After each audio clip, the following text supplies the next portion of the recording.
Welcome to the American Rambler here with your host, Paul Grafton. We are going to be talking about, unfortunately, Fuhrer Joe Biden and, of course, again, Russia. I guess that's a new racism for this election cycle. Okay.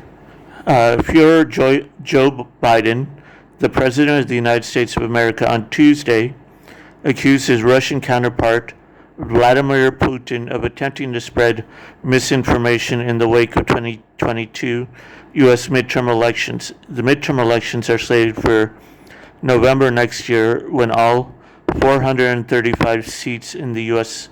House of Representatives and 34 of the 100 seats in the Senate will be contested. Good.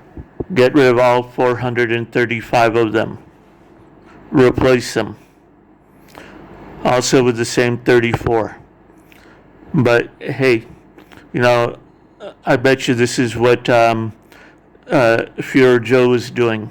He's going, hey, Vlad, buddy, I'm going to accuse you of election interference. But in reality, in exchange for that, I'm going to allow your pipeline deal to go through. Now, what I'm wondering, though, is how is the U.S. interfering in the sovereignty of other countries? The comments were made during a gathering of about 120 intelligence representatives at the headquarters of the Office of the Director of National Intelligence. Look at what Russia is doing already about the 2022 elections and misinformation, said the U.S. Fuhrer, before going on to add, it's a pure violation of our sovereignty. Oh, really? And how many nations has our country involved in their sovereignty? Really? Libya? Ukraine? Russia? Afghanistan? Iran? Iraq? Just to name a few.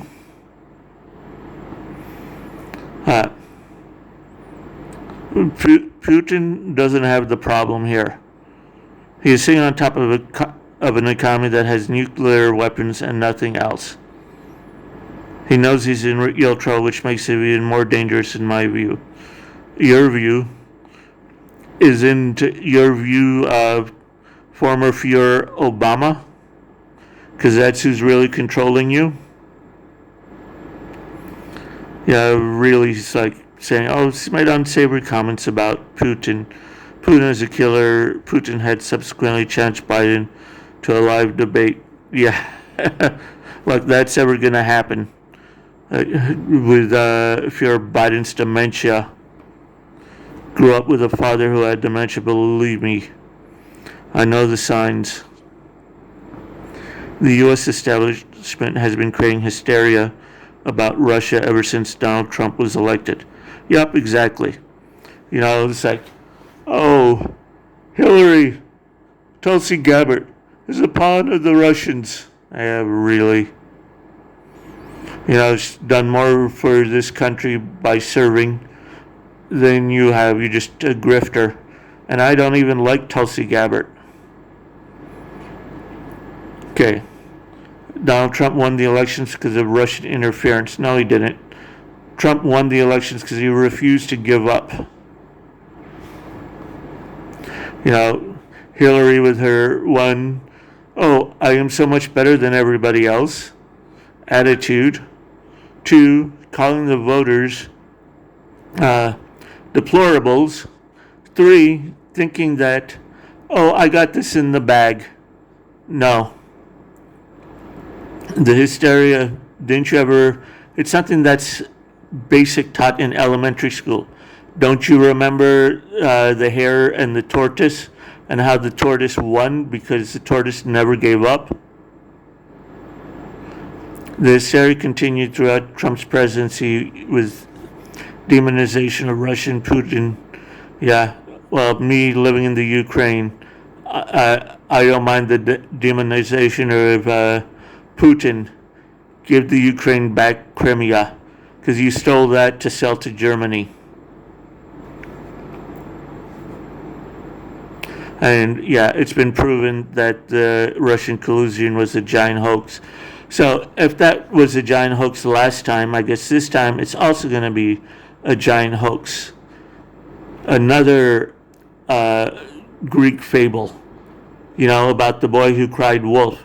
They cried about Russian collusion so many times, so if Russian ever did collude, nobody's going to believe them.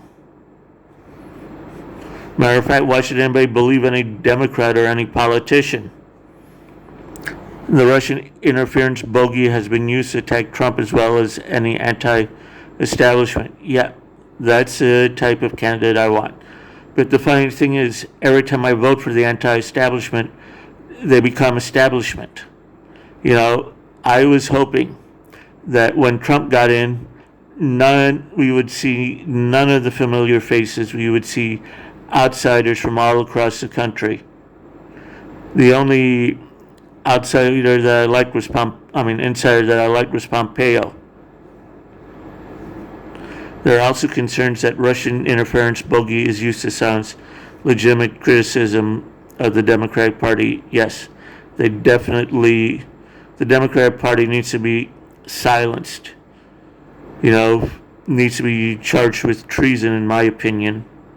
In the end, the report in the New York Times found to have been admitted they committed a mistake. Oh, committed a mistake. No, you didn't commit a mistake. You deliberately ignored news stories and evidence in favor for anonymous sources. So here's an example of an anonymous source close to Jill Biden says that Jill Biden actually has a penis.